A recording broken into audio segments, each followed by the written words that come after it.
Welcome to the Parenting in the Digital Age podcast. Many parents are concerned that their child might be falling behind. Others are just looking for ways to help their children thrive, not just in the classroom, but socially and well into their future careers. Each episode, we explore the challenges facing parents in the modern world, from behavior, education, and nutrition to device and gaming addiction. We interview a range of leaders in the area of childhood development to help you successfully navigate parenting in the digital age. Here is your host, Jamie Buttigieg.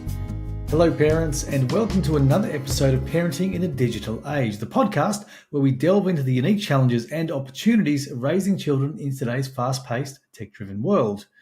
Each episode features conversations with experts and thought leaders who provide actionable guidance and practical insights for navigating life as modern parents.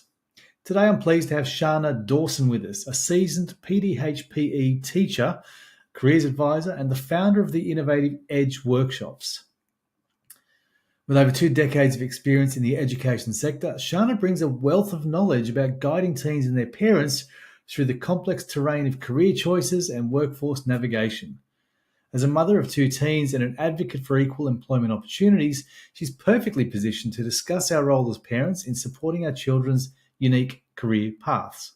So let's dive into our conversation with Sharna, exploring how we can be effective 2ICs in our children's journey towards success and career happiness. Hello, Sharna. Welcome to the show. First of all, could you start by sharing with our listeners what it is that you do and what you're passionate about? Yeah, firstly, thank you for having me. I'm a listener of this podcast. I was excited to come on. So I'm a business owner, and I help young people enter the workforce with confidence and the employability skills to be seen, which seems to be lacking. I'm super passionate about helping young people and parents navigate options in high school and post-school options as well, because I think what we're trying to do is have kids navigate a world in a tied system, in an education system. And so it's often overwhelming for parents and students to navigate that and help employers get the best out of young people as they move forward into the workforce. That's impactful. So what took you from, you were a teacher in the education system for how long? 20 years. 20 years, right? So was that primary school, secondary school? Where did you fit in all that? Yeah, high school PE teacher. And weirdly, it was one of the subjects I hated the most at school. But as you do, you don't really think about options when you go into them. And I didn't. So I went into PE. And I was, in PE for 20 years, most of, actually not that long, 10 years. And I created a really good rapport with kids straight up. I was just able to get on with them. I always thought it was a young person thing, but, over time I worked out it wasn't. And I just was fascinated by, what do you want to do? These questions all the time that, extended beyond a health and PE lesson. I was really interested in them as a person. So I became year advisor, sports coordinator, all the things that you do at school when you have a really good rapport with young people. And I was finding they weren't ambitious at all. And it was frustrating. And I was a teacher at my old school, a low socioeconomic high school, and they were happy to accept the status quo. And I too came from housing commission. So I was really frustrated by the kids not wanting to literally move out of the area, not wanting to go and do these amazing things. So I was really pushed from PE to move into the career space because that's where I felt that I belonged the most. Well, okay. So you said in the earlier response about schools and partly the system being outdated. What role do you think schools should play in career guidance? Oh, it's huge. It's everything. It's the end game, right? It's the end game where we want our kids to be. It's the end game that schools talk about, what their kids have achieved, their alumni, yet it's the most underfunded area in schools. So I'll give you an example. In a public school, the quota that is for the department is 1 careers advisor for every 1,200 students. Now, you go out into industry and find me someone who's a manager who's solely in charge of 1,200 people. It doesn't happen. No, it doesn't. So it doesn't exist in private industry, yet that's what we're allowing in schools. So I was fortunate enough to be at a school one of the schools I was last at where the principal believed in it, but there was two of us for 1,400 kids. Yeah. So there's kids that are missed. There's Yeah. kids that fall through the gap. So the bigger the school, sometimes obviously the more issues there are. But when it's a small school, you're still looking at 500-600 kids for one person. And you become an event manager. So today in careers, it's about attending the events. It's about doing as much as you can. And they're pulled in so many different directions. And that's what I found frustrating as a teacher. It's like, I hate, 20 people would come at you at once. Quite often careers were seen as the bludge sort of position. And you must just sit in your office and just do nothing all day. In fact, there was, most careers advisors and parents, if you're listening to this, we never went to the toilet. It'd be 3 o'clock before I went to the toilet, before the kids left, before I ate, because kids are hanging out in your office. If you have a rapport with them, they're with you 24/7. Yeah. So it's quite frustrating that we're not able to do the business of what we need to do because we're pulled in so many directions. We don't have the resources and we don't have the budgets. So if I have to get to events, I'm limited with budgets, how I get kids there. So there's so many obstacles in schools. This is really eye-opening. On another note, I'm in a Rotary club, and we won't edit this out, but I'd love for you to come and speak in our club, because I think that there can be some sort of relationship or synergy in funding to get you into more schools, or get schools more support in local areas, because this is opening my eyes. This is a bigger gap than I thought there was. Oh, it's crazy. So I left teaching in 2020 because I created a program where I felt we weren't doing it at schools. And to me, it's the bread and butter of what we need to do is prep them for the workforce. That's our job, right?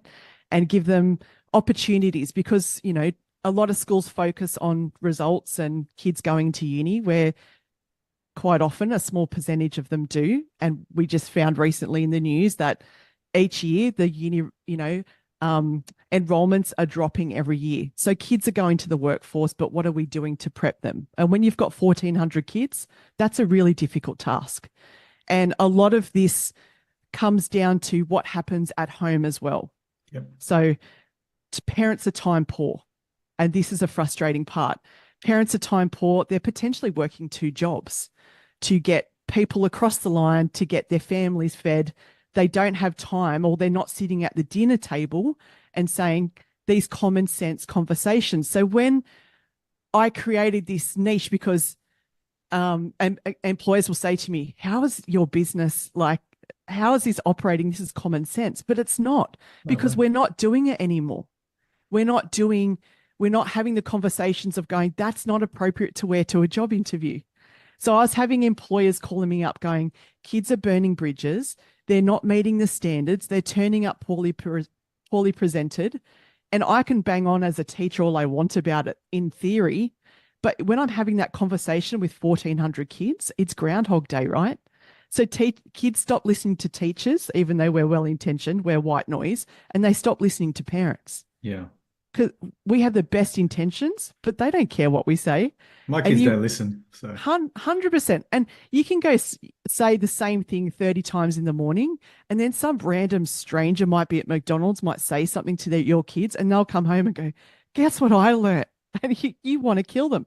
So I thought I have to create something outside of this that resonates with kids, that's relatable, that's fun, that's hands-on how they learn, and it's what employers want, and it's not white noise. So that's why I left teaching and created these Edge workshops.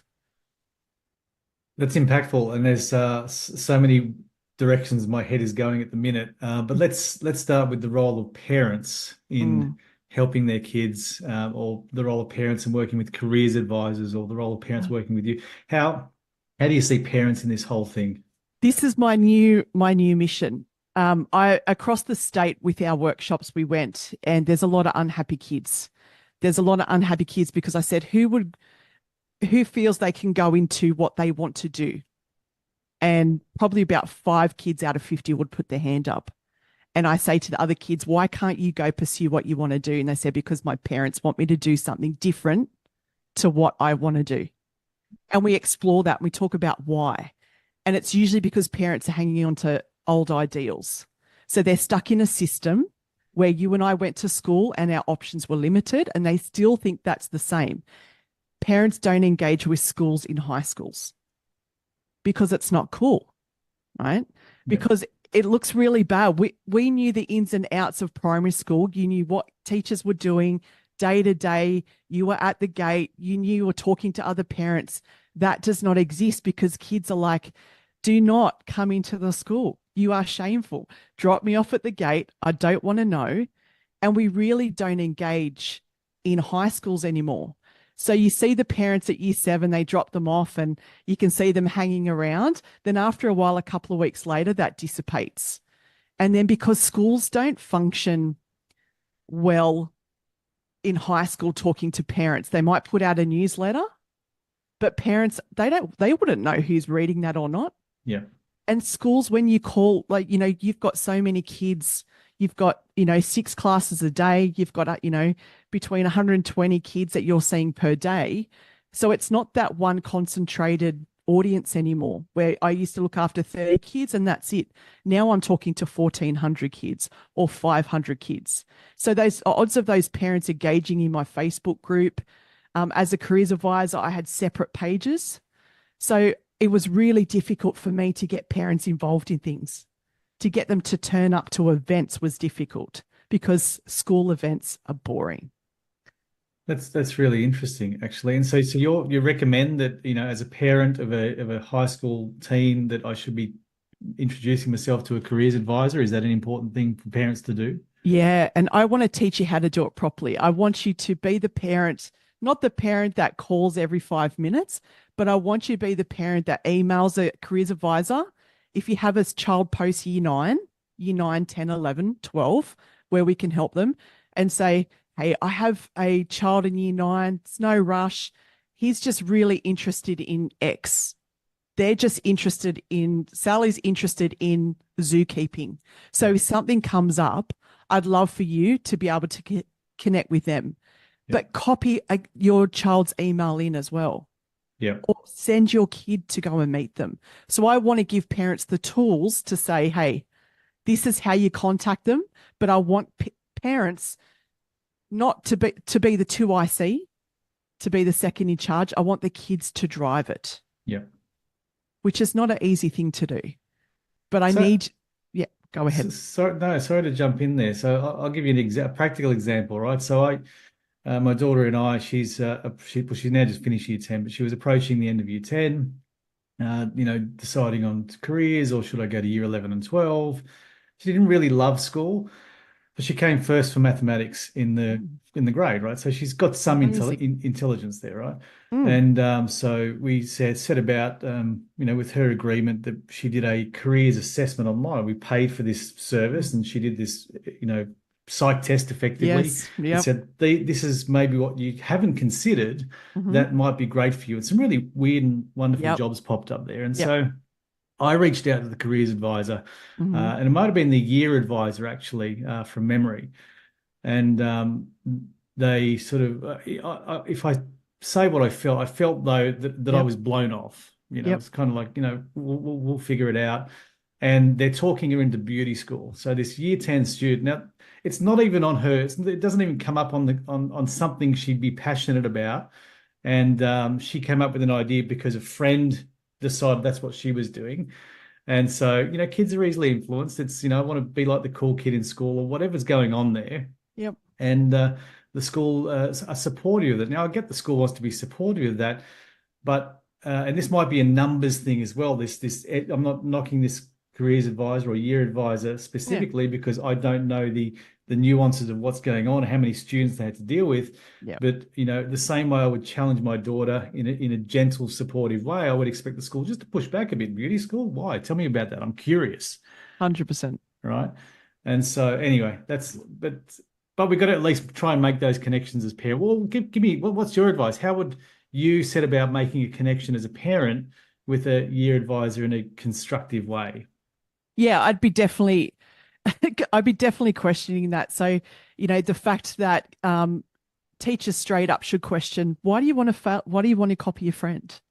And we have these lessons, and some careers advisors have these in classes, especially year 10 leading into year 11 subject choices. We talk about your strengths, what you're good at. And I'd highlight to your daughter going, you're great at maths. And, kids are really easy to follow their friends, but we need to bring them back to what their strengths are and go, how do you think you could apply, where's this beauty school interest coming from? And what I want kids to do is try work experience in it. Because what kids are doing, they're having the idea, their friend, let's use the beauty example as an example. They're using the beauty school and they're going, I want to leave and do this. And I go, that's great. Let's go do work experience. And in order for kids to go and have a concept about what they like and what they don't like instead of following their friends is to try it. Because the studies on average today, a child between the age of 15 to 25 will have 17 employers over 5 different careers. Yeah. So the job for 30 years doesn't exist anymore in the one employer, which was seen as loyalty in our era. It's now is seen as why did you stay? So kids need to try before they buy. So I would suggest to your daughter and the year advisor and the careers advisor, I go, that's great. She wants to explore it. Let's go put her in a work experience scenario. And so that way they spend a week there, and it may be Tuesday that she turns around and goes, I don't like it. This is not what I want. I go, that's great, but you need to stick the week out. Yeah. Because that's what we do. We follow things through. But she might see it and see the business side of it and see, because there's a lot of money in the beauty industry. And if people are getting their eyebrows done every 30 minutes at $53 for a basic eyebrow treatment, there's a lot of money in that. So your daughter might see it from a business point of view. So it may not be a lost cause. However, it eliminates that possibility of, I'm actually here because my friend, I really don't have the passion for it. So that's my problem with kids, is that they're not trying these things and they're not going to the careers advisor and saying, I need to do work experience. And parents, you need to be an advocate for your child as well, and email and just say, look, it's great they came home. I'm really excited they're starting to explore options, but let's try some work experience. I really want parents to start to advocate for their kids. Yeah, that's practical advice. It seems common sense, but it's not always straight up. It's not always in your field of vision or your peripheral vision as a parent either. And it's okay for a kid to take a week out of school to do work experience, is it not? Oh, please. The more they can do, the better. They're going to learn more at work experience than they will sitting in a classroom, which sounds horrible coming from a teacher. But it's accurate. The workplace will teach you so much. It'll teach you what you're good at and what you're not. And, the more work experiences, that 17, on average 17 employers over 5 different careers, it's going to highlight what they're great at and what they want to run towards. Rather than doing at the end of year 12, it's too late. Yeah. Yeah, spot on. Yeah, well said. And now I think parents are changing. Like, certainly my view on parenting has changed over the years. It's less about saying, you must go to university and you must get this sort of role, because that's more about how I look and how I'm perceived than about what makes you happy. As a parent, all I say to all my kids is that I just want you to find something you're passionate about. Then let's double down and figure out how you can find a career in that, whatever that may be. But that's challenging still. That's easier said than done as well. But what advice do you have for parents who are dealing with their own expectations versus their children's career choices, where there may be a big disconnect? This kid wants to be a YouTube influencer and dad says you must be an engineer. What advice do you have to those parents? It's really hard. It is really hard, because I think when we grow up with ideals around that uni was the pinnacle and uni was where it's at and it's not now, it's hard to change. But I think it comes down to our ego as well. Yeah. What are we willing? Are we, when our parents were talking to us, did we choose the pathway that they wanted? And if we did, were you happy doing that, or did you have regrets about that? And do you want your child to be independent, successful, and happy? So we need to start making those choices a lot early, because it's not about you. And as harsh as that is, that's a lot of the conversations. And Jamie, if I had parents like you, I wouldn't be in a job. Yeah. I wish I had parents like you. It's exciting when you come into the office because you talk to me, you go, let's find what they're passionate about. I'm like, yes, we can do this. When I do have the dad that goes, no, they're going into engineering, it's going to fail Yeah. because you're forcing kids into something they don't want to be in. Yeah. So whether you're forcing them in the work experience, I'll give you an example. I had a parent you can do school-based trainees and apprenticeships for parents that are listening. They can do work while they're in year 11, year 12 and start in industry, which is amazing. So this parent was an electrician, therefore son had to be an electrician. It's a high level of maths to be an electrician. Mm-hmm. And this kid just didn't have what it takes. So try to talk to the parent about, let's do the work experience first, see if he likes it. The kid didn't like it, but still the parent forced him into it. Yeah. He was failing every unit at TAFE, and TAFE pulled the pin. And I'm like, guys, we need to have a look at this. And it wasn't until everything had failed, this kid felt miserable. Yep. And this dad had pushed him so far. It's just like, not only have you pushed your kid to something they don't want to do, they don't even like you anymore. Yeah.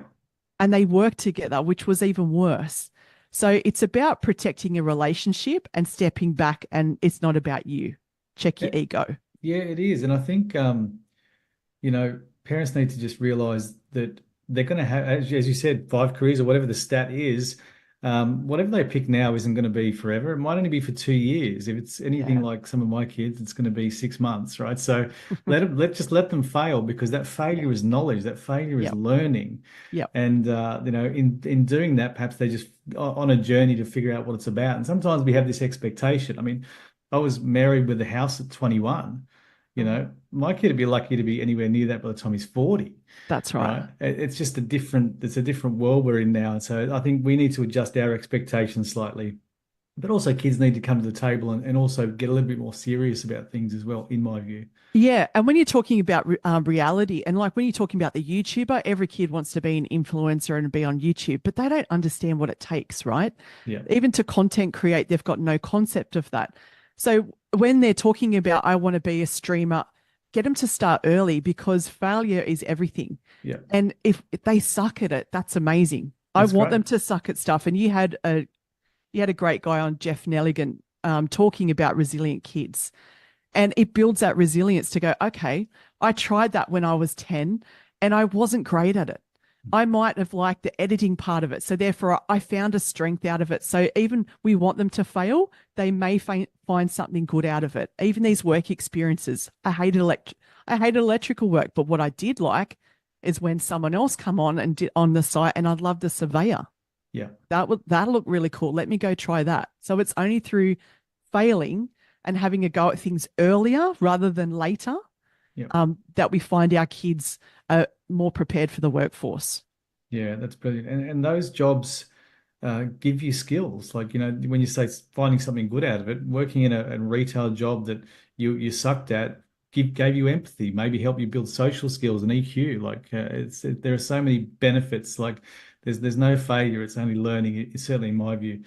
So what then? Let's stay on parents for one more question. What are some effective ways to communicate? So, as a parent who's struggling with their kid, they're and I think there's a lot of dads and sons. Like I'll just speak from my experience. Do this where they then just stop communicating. Yeah. It's like, well, you're not listening to me, and all I want is what's best for you. And that's true. That is true of a father. I just want what's best for you, and what I think is best is engineering. Yes. Right. And then this kid's saying, well, I want to be a YouTuber. I want to be something else. Yeah. And they stop communicating. What advice do you have for parents to, keep the doors open? The conversations. So when it usually gets to that point of frustration, it's usually because the way that they're communicating has all come at once and it seems too much for the kid and they back out. Straight away, they're like, I'm done. Where if you have these conversations a lot earlier, start at the dinner table. Start when they're year 8, year 9. And if they talk about something and they go, I did this really good thing in woodwork today, and they keep talking about a subject, go, you know what? You'd actually be really good at that. Why don't you consider that? And don't always force it down a lecture, because kids will switch off to you. But if you have conversation pieces, then it won't blow up to the point of going, this is what I want you to do, because you've had this idea years before of what they're good at. And you need to steer those conversations. But the conversations also need to happen not just in a confrontation setting. Do it when they're learning to drive. When they're going to sport, when they're going to activities that you need to involve them in. You've got them captive in the car, right? Yep. That's when you have these conversations. And it's not, if you take it out about you and make it about them, just going, what if you could do something that would make you happy? What would it be? And if that's not engineering, then stop pushing it, because it's not about you. And when you have these conversations, the kids are more likely to open up. So that's why kids will say, it's easier to talk to mum, not to dad, because it's quite typical that you have these ideals, but you've left the conversation so late. So start them earlier. That's my biggest advice to parents. Start them earlier and open up these conversations about, if you could, what would be really cool that you could do forever? Yeah. Yeah, they're great. And I call them curious questions. When you're at the dinner table or, in the car, when your son or daughter says, I did this great thing in woodwork, I'm curious, what is it that you liked about that particular project? And sort of just let them articulate it and see if they can articulate it. You're helping them improve their social skills, their conversational skills, their thinking ability. And then say, what would a career look like? Or what careers, could be in that field? And just get them to think. They might not know all the answers, but they might go away and just ponder that and think, oh, well, that could be a career that could relate to something I love. And just be curious, parents. Just ask open-ended questions. And I always say this, the quality of question determines the quality of your outcome. You ask great questions, you're going to get great results. You're going to get great conversations, and life's good. So let's change topic for a minute. You work with kids in low socioeconomic areas. And I've got an example in my mind. There are two kids, both about 18 years of age, that I know very well. One's a young student or just finished year 10 from Lithgow High School, low socioeconomic area. Yep. And then another friend of mine is just finished at King's School, which is probably one of the most expensive schools in Australia. Both neat kids, both a bright future ahead of them. But arguably there's a massive gap in opportunities for these two kids.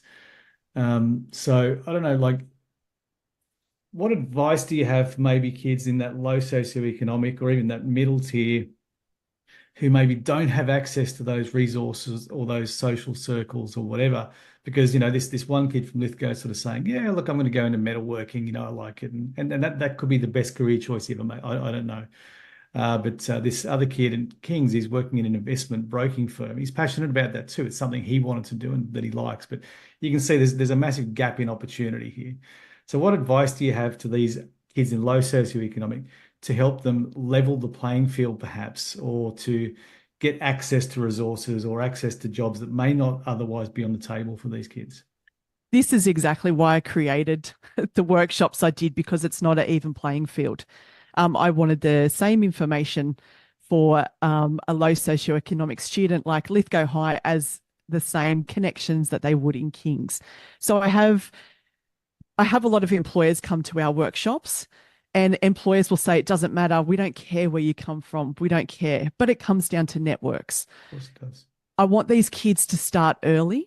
And so the year 10 kid from Lithgow, if they want to go into sheet metal and they're not sure, I want them to do work experience a lot earlier. So my public school kids, I would put you through a lot of things through year 9. And then I would start networking. Creating student LinkedIn profiles is a great way to do it. Follow companies, reach out to companies and say, hey, I would just love to come and shadow you in the school holidays. I would come and love to work for free. Now, employers won't look at what school they go to. They care about the quality of the person and who's reaching out to them. So I want kids to go out there and pound the pavement and door knock, turn up to places. Don't sit on Facebook and wait for things to happen. Now, the kid from Kings obviously is highly connected, but it doesn't mean they have the social skills in order to succeed. And it all comes down to, how do you deal with people? I also want the low socioeconomic school kid to go get a job, even the high one. But quite often the high ones are like, why do I need to work? Because they're probably getting money. Maybe potentially that's not always the case, because sometimes parents from higher, income want their kids to learn amazing values as well. I want kids to work because they learn so much when they work. So you gain the people skills, because it doesn't matter if you end up investment brokering. If you can't deal with people, you're not going to be successful. Yeah. So it's about networking and how you treat people, because that sheet metal worker may be your boss in the end. And it's all about people skills. I can't highlight that enough.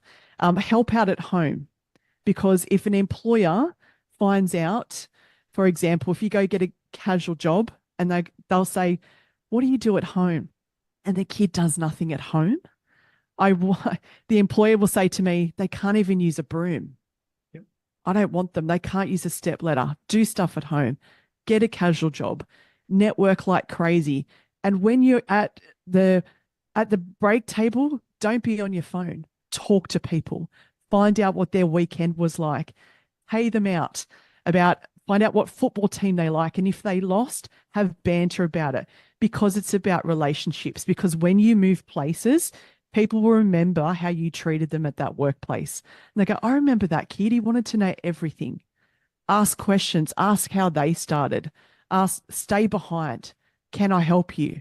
What else can I do?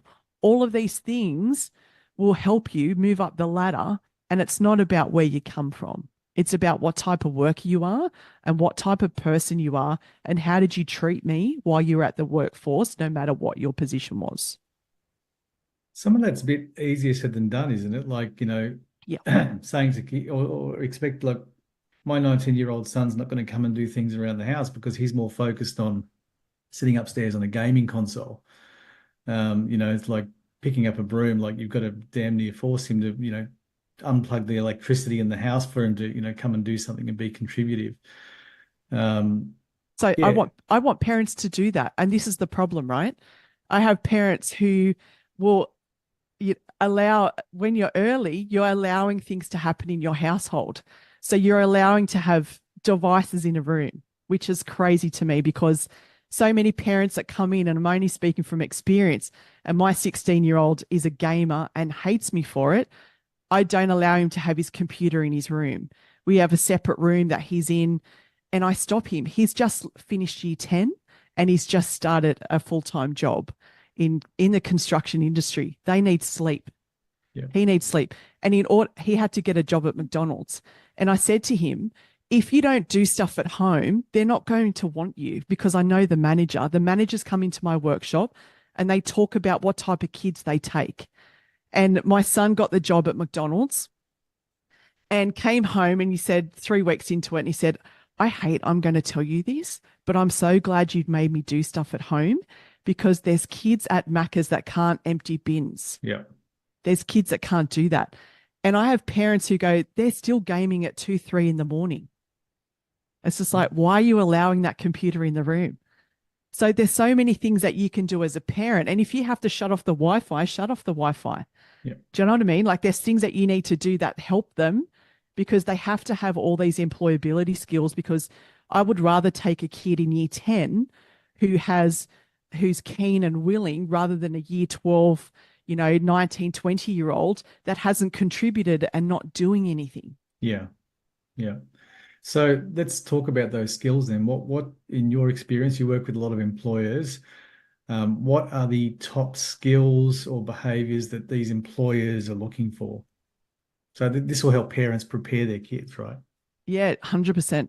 So they want kids that are sociable. So at home, get them off devices when you can. I have a box, which obviously parents might like this, kids don't. Lock up their stuff. They need to talk to you. So after 8 o'clock, no devices in the house. So when they can talk at school, they can socialize. And so now phones are banned in majority of New South Wales schools. They brought that in last term. Wonderful. Which is great. So kids need those social skills. So talk to them at home. Talk to them constantly at home. Encourage small talk. That's what employers like. They like kids who, when we say take initiative, not all kids are going to show initiative. But if you wire it into your kids enough that they have to look for the next thing, that's what they want. They want kids who have done research on the company. They want kids who have done a sport or a hobby. Now, coding that you do, Jamie, is absolutely brilliant through Skill Samurai. Give them a skill or a quality that an employer wants. So if you put them into sport, sport is going to help them have teamwork, resilience. When they fail, they understand that they've got next week to get it back, to get their goal back.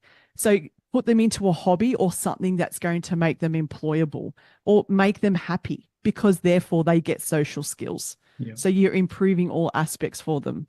Find out what they're good at. So find their strengths through these conversations we were talking about before. Employers want someone who's good at what they do. So if a kid has already worked out, I'm really good hands-on, and through my work experience that I've already tried at school, I was great at business admin. I was great at doing lashes. I was great at that. Employers want a kid who's already tried it. Yeah. And employers want kids who are self-sufficient. So stop doing things for them at home, as hard as that is. And I'm a mum. I'm a mum of a teenage boy who is lazy. They are lazy, but I need him to do stuff himself. And recently we've, started in early Jan. And so if he didn't get up, his alarm, my instinct was to go wake him up. And I did that for like 3 days in a row. And I was like, what am I doing? I've got to stop doing it for him. So there was one night he thought I had prepared his lunch the night before and my husband had prepared his work clothes, and I deliberately didn't. And I was stressing the whole time. I even woke up early in the morning because it's just our default is to, my brain goes, oh my God, I need to help them. He woke up at 6 o'clock and he's like, oi, bro, as he talks to me, where's my stuff? And I'm like, what do you mean? Where's your stuff? Did you do it the night before? He goes, didn't you? And I said, I was doing it, but he was gaming and wanted to keep gaming. And I kept saying to him, you need to get off. And he's like, oi, chill. So that's when I thought, you're on your own, mate. You need to learn. Yeah. And so he learned 2 early mornings that wasn't fun. And so now he's therefore got himself in gear. It doesn't take them much to get in gear. So there's so many things that you can help them that's going to make them employable. And an employer will love your kids if they can have a hobby, get involved in sport, be more confident, and talk at a table rather than be on their phone 24/7. Great advice. And I think as an employer myself, I think one of the most underrated skills is problem solving.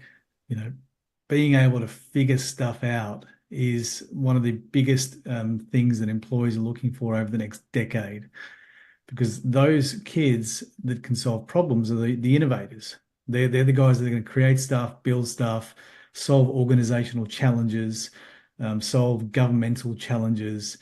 And that's why part of the reason I got into this coding and STEM Learning Academy in the first place, I wasn't even from this sector, but I saw the same gaps that you see in kids and their employability and just the Australian education system. No fault of our wonderful teachers, by the way. I've got to keep saying that. We've got some of the most incredible teachers on the planet. It's the system that's letting us down. System that's letting parents down, kids down, and teachers down. Yeah. And coding. While we do coding and math tuition in our centres, parents come in for that and kids come in for that. But for me, that's probably only about 20% of what it's about. The rest of it is about getting kids to work together to solve engineering challenges, building those teamwork, conflict resolution. These young kids are fighting over who's this and who's that and who's going to build it taller and we're going to build it this way. They need to know how to handle conflict, this process of coding is actually building these computational thinking pathways. Coding, in my view, is the best activity a child can do to build problem-solving skills. Now, I've been an employer. My last corporate role, I had a team of 500 employees, and many of those were the sorts of people that came in and couldn't empty a bin. You had to teach them step by step. Now we hire our educators are university students and graduates in computer science. And they're some of the best goddamn problem solvers I've ever seen. I don't get phone calls. Like if there's a problem in the center, like they're figuring it out. They're just, moving through it. And so I think I'm not saying coding is the only thing that builds problem-solving skills, but it's a great one. But find things that help your child figure stuff out. Yeah.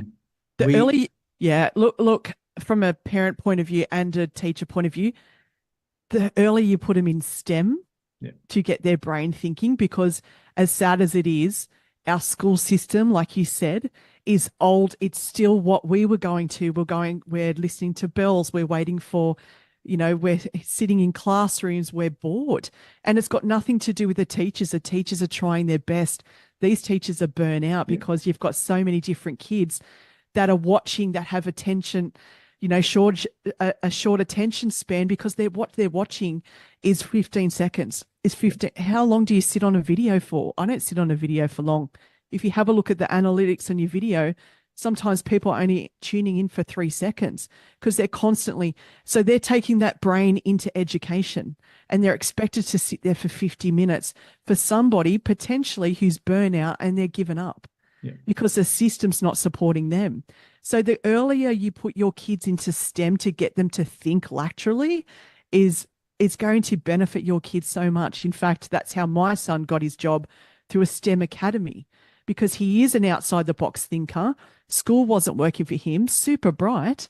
Just because they're academic doesn't mean they need to stay in that system. Yep. So there's so many things that I need to teach parents.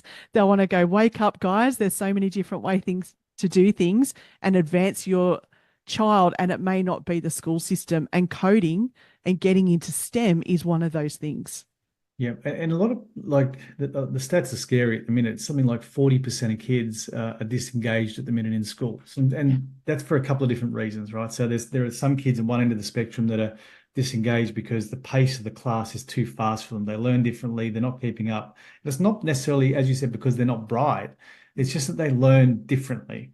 And so, these kids who start falling behind in primary school tend to fall behind their whole academic career. Yep. And therefore start believing they're not good enough. Right. And that's a big problem. And that's part of the reason I was banging on the table saying I need to do something, and why I went all in with Skill Samurai. Yeah. But then you've got these other kids at the other end of the spectrum that are totally disengaged because they're freaking bored, right? The pace of the class is too slow.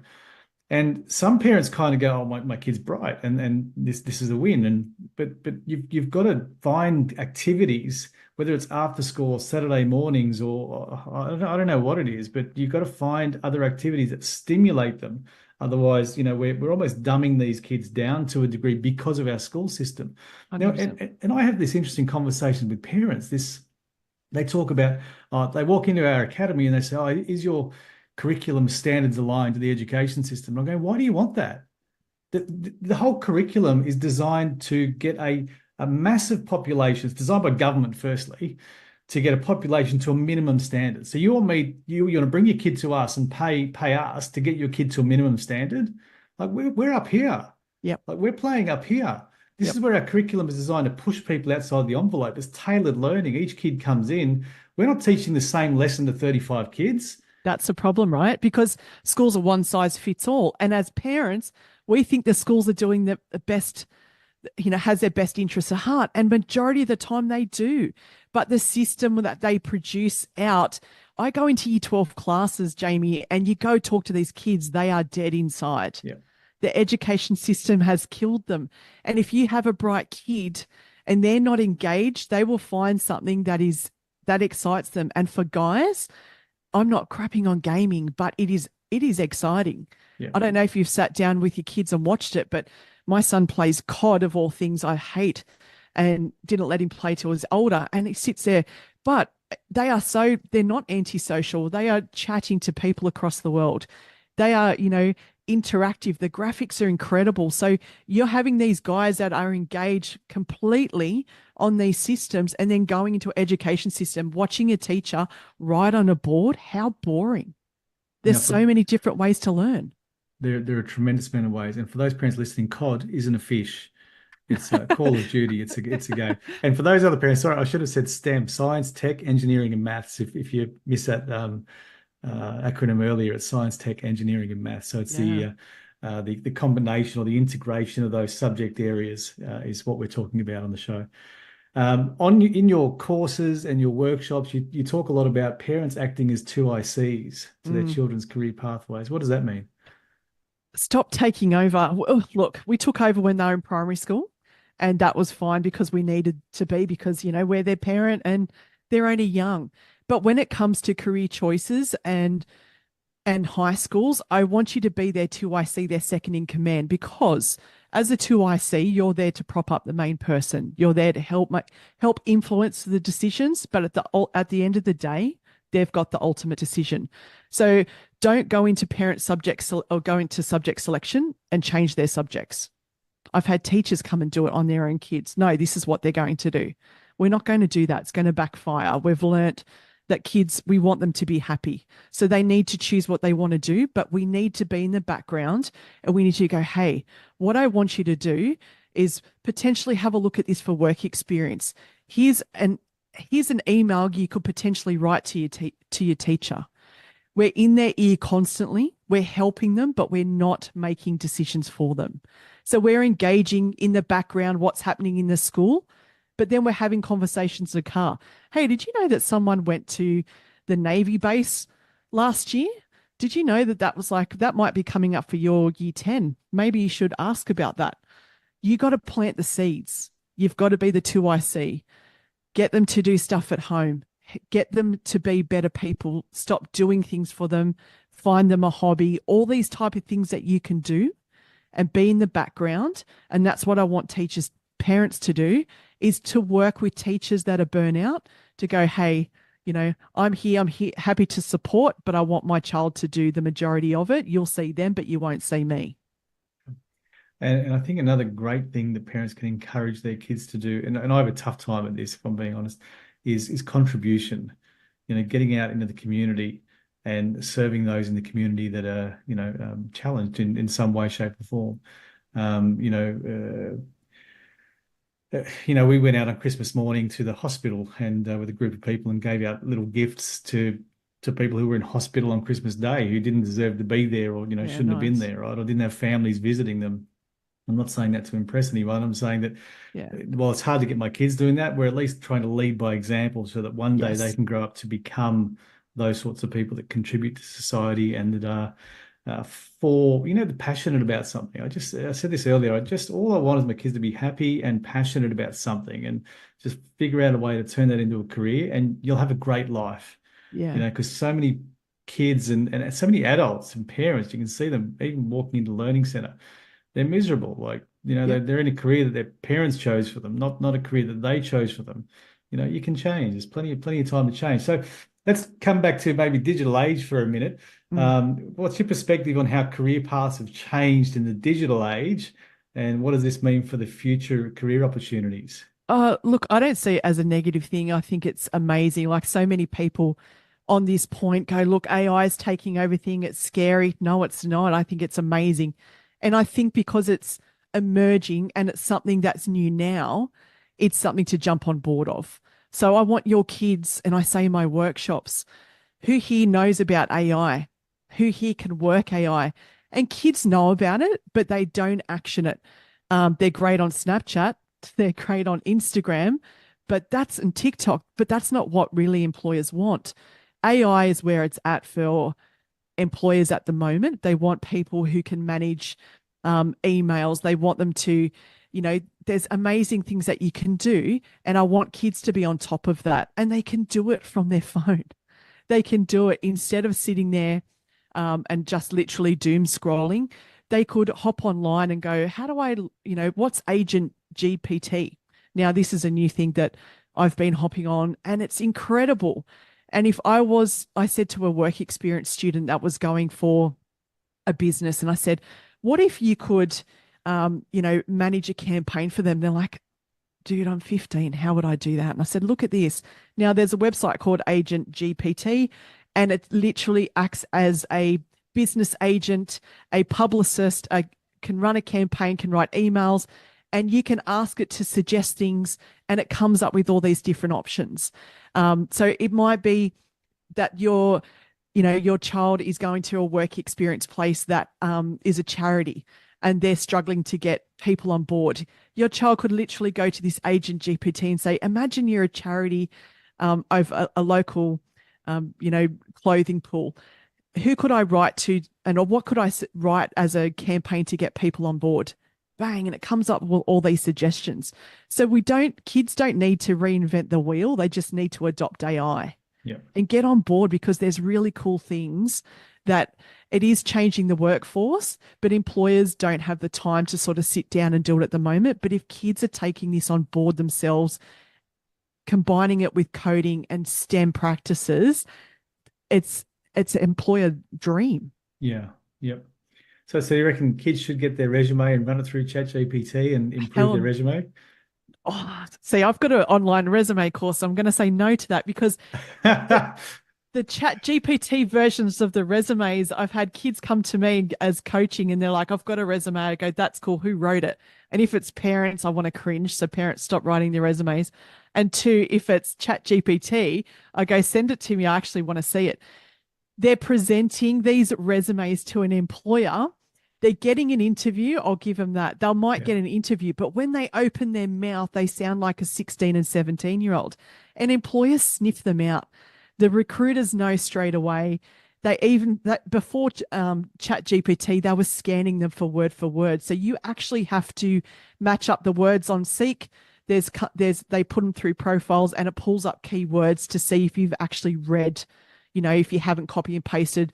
But they want you to be you. So you still get to be you, but have the ability, if you need to fix the grammar on things, or you need to spell check things first, or you need an outline. I think ChatGPT for, assignments, don't kill me parents, is genius.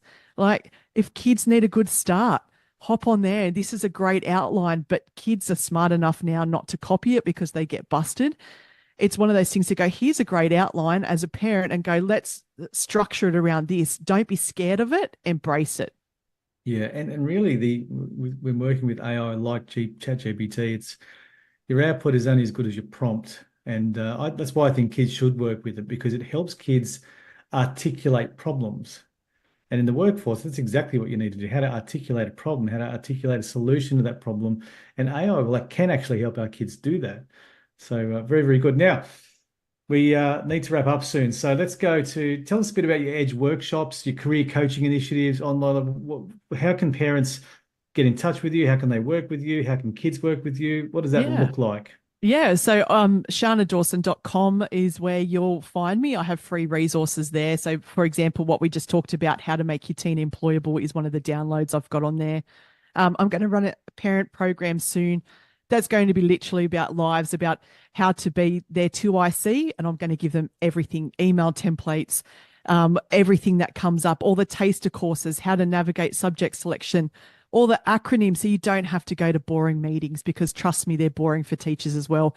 And we're going to do them in fun, different environments. So that's for parents. Schools, we have our EDGE workshops. We were funded by the New South Wales Department of Education until term 1 2023. We went across for 3 years, went across the state, and I created them to fill the gap. So education, deportment, grooming, and employability skills. They're hands-on days where students work with industry professionals. They get their own haircuts. They get free haircuts. They work with hairdressers, makeup artists. We're supported by MCO Beauty, who help us with products so the kids can take them home as well. They work with a stylist. They get to try clothes on. So they get to work hands-on to present the best version of themselves to an employer. Then they network with employers, with local employers, and it's a filter-free environment. Employers get to say, this is what I actually want. Don't be on your phone. Being on time is late. All these things that they want to say that they're frustrated about, they get to say in our workshops, and kids get jobs out of them, which is amazing. So that's our EDGE workshops. We are looking for support and people to fund them, because the department decided to put it to open tender, my unique workshop, and gave it to Ernst & Young, the accountants. And now it's gone from a practical workshop to a 6-hour theory workshops for government schools, unfortunately. So we're a fee for service, and we're trying to move into the non-for-profit space to get funding for that. So that's our EDGE workshops and schools. We have those booked. We're going out to Broken Hill, where going across the state with those this year, which is amazing. And if kids want to find me, I'm also on TikTok as the People's Careers Advisor. So it's just helping kids that have questions when they can't reach their own careers advisor. And I have stuff about, do I go to uni? What's TAFE? What do I need? Understand uni? What subject selections? Everything that they may not be able to approach their careers advisor about, it's on there as well. So I'm on Instagram as @Sharna_Dawson. Yeah. But otherwise, if you just Google Sharna Dawson, you'll find me. Good. And head on over to that website because there are some great free resources you can get. I encourage parents because this is so important and there's a massive gap here. Just sign up to Sharna's. You must have a mailing list or something where you can. Yeah. If you sign up, you can hop down the bottom. If you take one of the free resources, I can contact you. And if you're interested in anything, I do coaching as well. So I have 3 coaching sessions. I help kids and we talk about, instead of, you're talking about your daughter having to download and pay for them. I have so many parents that go, we paid for it. And then we have these really cool things, but they'll never use it again. I have things that are tangible and let's get you where you need to be. So I have coaching sessions. I have the whole lot on there, but message me. Happy to help. Super. Fun question we like to ask everyone as we close off the podcast. If Sharna Dawson had a time machine, could go back to let's say your 12-year-old younger self, what would the current Sharna say to the young Sharna? Have a go at everything. Do everything and don't listen to anybody. That's what I do. Because too often, from a low socioeconomic background, I thought there were limitations and I thought I could only do stuff because that's where I came from. And that's just, no one cares. No one cares where you come from, what your ATAR is. It's just about who you are as a human and experience everything. Yeah, well said. Sharna, thanks for your time, generosity, and information. So many valuable takeaways for parents. I know I learned a lot. Thanks again, and I hope we cross paths again soon. Cheers. Me too. Bye for now. Thanks, guys. Thanks for listening. You're welcome. Cheers.